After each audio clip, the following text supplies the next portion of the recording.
We're in Bingley, at the bottom of the 3 of the 8 rises of the 5 rise of the 3 and the 5 rise. At the moment, there's timed entry onto the locks. I think it's assisted entry to assisted passage too. So the time for going up is 10 o'clock. I think it's about 9 o'clock now. I'm not sure. Boats should be coming down soon if they're going to be moving down. So hopefully there'll be another boat turning up to go up with us, because that would be nice. Hopefully there's not 2 boats turning up, because that would be annoying. Should we move forward? Yeah, I think we should move to the end, so we're like first in the queue. Okay. And then I'll walk up and see what's going on and see if I can find anyone and let them know we're waiting. Sounds good. But I walked up last night and the Five Rise looks like pretty impressive. Like, Yeah. I'm quite looking forward to it.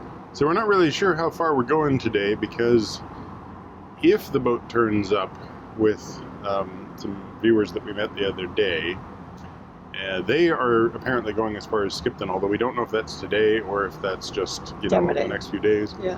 So if they're going, you know, that far, or really as far as they're going, because after the Bingley 3 and 5 rise, There's no locks for 10 miles, no locks, but there are 18 swing bridges. which is a lot. Yeah, if I counted correctly. There's a lot of swing bridges. I think there might actually be another one that's permanently locked open or something as well. Yeah, But there's a lot of swing bridges. that'd be good to share. It would be really good to share. It would be really good to get all the way up there with somebody else so we yeah. could leapfrog through them. I think we'll just go till we go today. Like, I don't have any preconceived ideas of where we need to be or anything. Yeah. So yeah, let's go and get ready. Let's see how far we get. All right? Yeah. Good. When I walk up to speak to the lock keepers, I learn that there's no boats coming down today, so they're keen to get us moving right away. It turns out that it's good timing for us, as the boat we arranged to meet to share the locks with has just turned up, so we're all ready to go.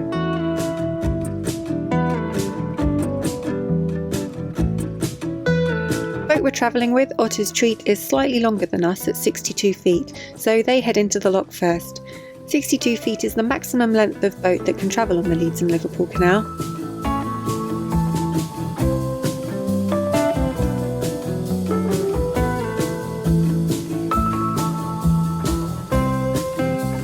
Not a great start, the bottom lock is leaking very badly.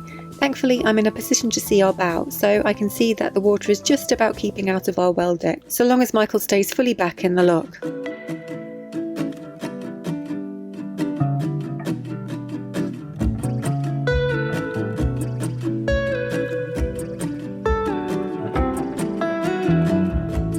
There's restricted opening times on the Bingley 3 and 5 Rise locks, and the Canal and River Trust are offering assisted passage, so we follow the instructions of the lockkeeper on duty. She points out some overhanging ledges in the chamber that we need to look out for, and she's happy for us to help out with the paddles and gates.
As we leave the top block of the 3 Rise, she informs us that there's a pretty strong bywash flowing into the canal below the next lock. She warns that it will push the boat to the side as we approach the locks, so we'll need to adjust our steering to compensate for the flow. It's good to know in advance and really helpful information.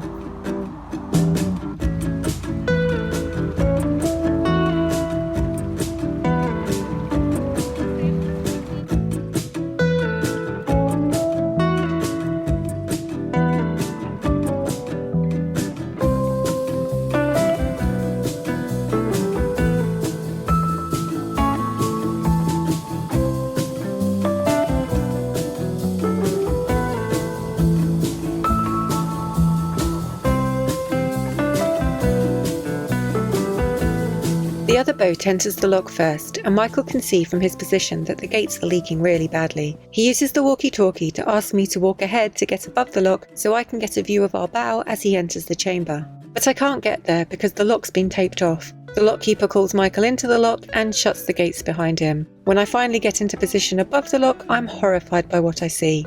A torrent of water is pouring straight into our bow, and 3 or 4 inches have already pooled in our well deck. The water is jetting in with such force that it's hitting the camera mounted on top of our boat, and more water is flooding in by the second. I stop filming, and I'm actually going to cut to the end of the day now, so we can tell you in more detail about what happened next. We did the Bingley 3 Rise and then the Bingley Fiver Rise, and we can report that the Bingley 3 Rise went by without problems. We had a really helpful, if she was an employee or volunteer, I think she was an employee, but I'm not entirely sure. But She was jumped to it. She was pointing out exactly where all the... She was spot on. Yeah, because there's overhangs inside the lock that you can run into on your way up, and there's bolts on the lower gates that were a problem for, like, if our bumper's hooked up on it. And she was aware that the boat we were with was slightly longer than us and the best way to get both of us through. Yeah, so it was, like, pretty much a perfect experience. You know, the locks are leaky. There was lots of water shooting off of the front end. Lots of paddles the lower not working. one. There was paddles that weren't working. But yeah, she got us through there relatively quickly and only yelled briefly at one young kid who thought it was a good idea to open a paddle with his bare hands. Who did that? No, it was just some kid that was walking by with his mom and dad, and he's just like, I wonder what this will do. Yeah. He was like, well, it will do exactly the wrong thing for her perspective, because it'll start draining the lock I'm in. And then we were carried on. It's not far to the Fiver Rise, and Michael wanted me to go ahead because we could see the bottom gates are open. There was a really fast bywash coming down, which we'd been warned about. She'd warned us about, and we could see how leaky the gates above the first lock were. So I ran ahead to try and get up there so I could see, but they've got it all taped off, saying no entry, volunteers at work. So I couldn't find a way to get in because the tape was so aggressive that you couldn't go under it. It was like zigzagging all over the place. Yeah. So by the time I got in, Michael was already in the lower lock, and I saw the lockkeeper. I think he was an employee, this one. I don't think he was a volunteer. He looked over the front at our bow, and I was like, oh, thank goodness, he's looking to see that water's not going in, so I don't need to panic so much. But then as soon as I got up there and looked, there was like 3 or 4 inches of water in our bow, and there was more just absolutely streaming in, jetting in. It was like coming through the gates with such force, and it was like I didn't get a shot of it because I went into panic mode. Action/panic mode. But yeah, it was jetting so far out. The boat with us had a crash cover on, so it was just running off them. But it was running, like, it was jetting out at least 15 feet into the lock, so it was running right down the middle between the two boats. When it landed on his boat, it flooded the roof. And the water it was coming off his coming back. all the way off the back of the boat. There's a lot of water in there. So as soon as I got my head over the side, I shouted, our boat is flooding. And the response from the CRT man was, well, that's what you need a crash cover for.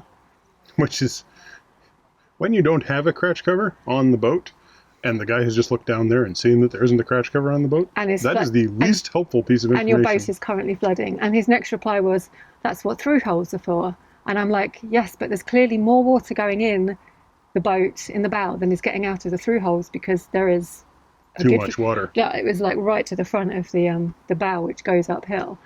And Michael didn't have any, like, no one had communicated to Michael that this was happening. So I told Michael on the walkie-talkies.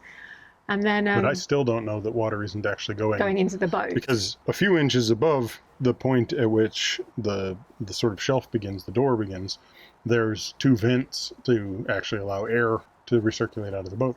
And if the water gets that high, it's going in. It's just going in, and then it'll just fill the boat.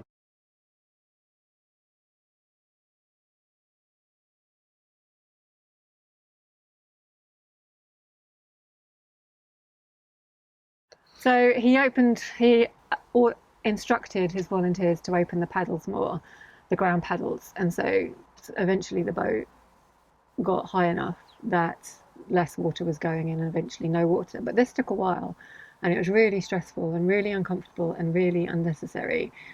And so I said to him, look, if a boat is flooding like that, you need to make sure that the skipper knows. I think I called you the pilot. I was like, you need to make sure that the pilot knows and the crew know. You can't just let the boat flood like that. And he was like, he was mentioned the through holes again, and I was like, well, clearly our through holes aren't big enough because more water was going in than was coming out. So our through holes are big enough. There was too much water. His response to that, instead of saying, okay, fair enough, his response was, well, I suggest that as soon as you get to a boatyard, you get bigger through holes made. And I was just floored by that comment, because Michael is in the boat, which is in danger, in the lock, and it was a really dangerous situation. It wasn't like the top time to argue about whether our through holes were big enough. Like, you need to let, I'm saying to him, you need to let, if a boat is in danger, you need to let the crew and definitely the skipper know. Because, and I said to him, when Michael came in, you should have given him the chance to change his mind and reverse out once he was aware of the fact that so much water was flooding his bow. Yeah, because at that point they'd trapped me in there by closing the door. Yeah, and I wasn't up yet, so I couldn't communicate, and nobody communicated. And it would have communicated. been so much simpler to simply jog us out and either put in a boat, a crash cover. Its purpose is not to stop water from coming into the bow from the front. It's supposed to stop a little bit of rainwater coming in from above. To give you another room, basically. Its job is absolutely not to stop a torrent of water coming out of an unmanaged and unmaintained lock. Yeah, the answer is to fix the lock, not to make every boat have through holes big enough to deal with the torrents and of if water. you're not in a position to fix the boat, then change the system so that if a boat's coming in and it doesn't have a crash cover on there, and so or a flat front bow or something that's going to stop water from getting in, don't let them go up. Do it Make it go up with another shorter boat. Oh yeah, go in at an angle or whatever, but Yeah. just communicate. Even going in at an angle and roping up like we had to do on the Riverway a couple of times is just like. So by this stage, I'm shaking because I'm utterly shocked at the just response I got, the dismissive response I got from me trying to say, look, this wasn't safe for us. Like, this wasn't a good situation. Well, and it's the problem of a fairly large number of people we run across who are, of the opinion that they've got years of experience running a particular lock or whatever, which is great. They do. It's, perfectly fine. But they are extremely dismissive of women, and they are extremely dismissive of sort of any kind of contradiction. And they can... I have seen quite a few times them put people in danger. And this was the most dangerous that I've seen. This is the most dangerous situation we've been in the lock. And we weren't in control. Like, we weren't allowed to be in control of what was going on because of the lock keeper. No, and if we were allowed to be in control, we would have gone up in a much more sensible fashion. With ropes. With ropes and everything. And maybe on our own. And it's just, we get to the top, and everything opens up, and I'm like, you know what, I'm going to go talk to this guy. And the first thing he does is goes super defensive. Yeah. Right? And it's like the same thing. And I was just like, you know what, I'm not going to have any of this. Like, if you seriously gave the advice that, what we should do is get a crash cover or open up the through holes, then that's the most pathetically, like insensible, idiotic, ludicrous advice you can possibly give somebody while their boat is sinking or potentially sinking. It is a stupid piece of advice to give after the fact. But while Michael's in the lock and in danger. Yeah, and it's definitely not something you come back to me with at that point, because I'm trying to explain to you that, like, you need to communicate to the person coming in the lock. Never mind the people going down, which is when you're I can only imagine the horror of you sitting there and finding out that there's a 15-foot geyser of water going directly onto your engine bay. Especially if nobody's told you about it. So if there'd been a reasonable conversation with me, Michael wouldn't have even felt the need to speak to him. Yeah. But then you got the same attitude that I got. From him, yeah. But then, relatively quickly, as he's starting to have a whole bunch of people staring at him, he calls over his team leader, and the team leader starts talking to me. And the team leader was much more reasonable right off the bat. And it's like, you guys need to understand. Like, I mean, because at one point I'd said that the problem was, that if we'd taken one boat in, and you just told people, like, hey, there's this geyser of water coming out of here. If you take one boat in, put it kitty corner and tie it up on ropes, we can raise it safely. And he's like, well, we only have a certain amount of time to move people up and down the locks. It's like, I don't care. Yeah. I don't care. This is stupid. This is the most ignorant possible response. This is narrowboating. This is not something you do in a rush. It's not something you do in a rush. And just on basic physics of like safety, if somebody's life and property at risk, which if the boat sinks in a lock, people have died. That's a life risk. Yeah. Or you've got a risk of inconveniencing people. Well, you know what? Inconveniencing people? To hell with them. So he even said that they didn't have time to let Michael rope up because it would make it harder for him to get people through in the amount of time that he wants to get through. It's just so stupid. And it was like, okay, so I started talking to the time leader, and he brings up the same point. And it's like, I don't care. I'm fine. If you tell me ahead of time that there is this risk, I'll book it a month in advance. I'll book it in advance. I'll come in single. I'll make sure I'm the last one up on the day. You can, if you guys are going to take responsibility for the locks, if the CRT is going to decide that these locks need to be moved through in a particular fashion in order to get traffic through and to do it safely, well then the safety is the greater concern of the two. The traffic is the lesser concern. And when I'm identifying to you that there's, first Joe identifies it to you, then I identify it to you that there's a safety risk, and it is considerable. It's considerable, and after I said, you will be personally held responsible for your negligence if I'm taking a loss here. Like if my boat goes down and somebody gets killed in here, you're going to end up in jail because you guys have control over this lock. As soon as you've informed us of what is the safe means to come in and you're telling us what to do, if you're controlling the lock and I hand control over the lock to you, because normally I would be controlling the lock. I'm the person in the boat. I'm the one that gets to tell you what to do with the lock. If you're telling me what to do and you haven't informed me of risks and I get tripped up by one of those risks that you haven't informed me of, it's your responsibility. And yeah, I was just like, oh my God, I cannot believe you're trying to defer on this. And then this third guy comes up and he's just a volunteer, and there's some people that are waiting to go across the swing bridge that's being held open. And he's like, would you mind moving this conversation somewhere else so we can, we don't have to inconvenience people. And well, then he points at the people on the swing bridge. And I'm just like, swing the bridge. Shut the bridge. Like, I'm sitting in the lock. You can swing the bridge. I'm not blocking the bridge in any fashion whatsoever. You can swing the bridge, let people come across everything. You don't need to be having a conversation with me. Also, when somebody is obviously upset, which I was, and I'm talking in quite, stern but hushed tones to two people, don't walk up and increase the threat, right? Like all you're doing by adding a third person, especially when there's a bloody virus going around, and now I've got 3 people within social distancing from me, don't walk up and increase the conflict. What you need to do is de-escalate the thing, and bringing a third person into it just adds to the escalation, because now there's 3 people trying to oppose my point on a conversation. I deliberately stayed out of it because I was still so shaken and so upset by what had happened, and by the attitude that I'd got. And so I knew I couldn't have the conversation. My real additional frustration was what he was bringing in again was other people's inconvenience. Yeah. And it's like, no, there's a risk to life and limb, and you're talking to me about a risk that somebody doesn't make it across a bridge to a coffee. Your priorities are insane. So the outcome when we left, how did you leave it with him? The team leader did listen to me. He did acknowledge that there was a risk and that risk wasn't being communicated to people, and he was like, I will instruct him to tell people and to call down to the 3 bridge and say, hey, look, people coming up, you need to be aware of this. It's just the attitude, like him saying to you, like, in 16 years, like, there's never been a problem. And it's like, I'm like, it's a lock. It hasn't been the same for 16 years. Yeah, it's changing all the time. The water flow is changing. Yeah, and it, if by any chance for 16 years you've been looking at a 15-foot geyser coming out of this thing, that's bullshit. that should have been fixed like 15 years ago. So I really hope that's getting fixed this winter, because it's scheduled to be. It's an accident waiting to happen.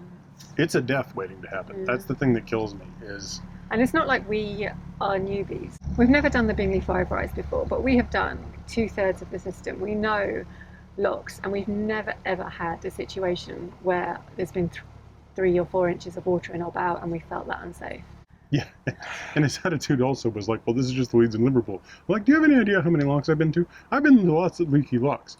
But when I've gone into a lock that is leaky, I've been in control. I haven't had you not communicate. I haven't had the person putting me through not communicating in any way with me.